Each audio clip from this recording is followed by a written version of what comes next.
От за що ми боремось. Це вже йде центр Вовчанська.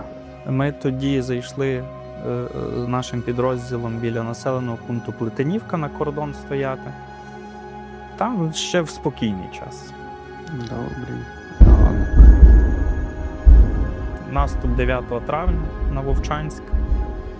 Ну і тоді це було просто масована атака.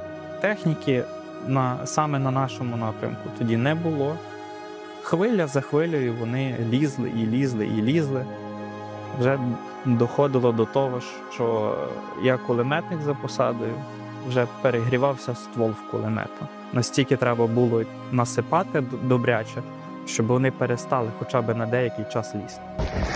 Раз, два, три.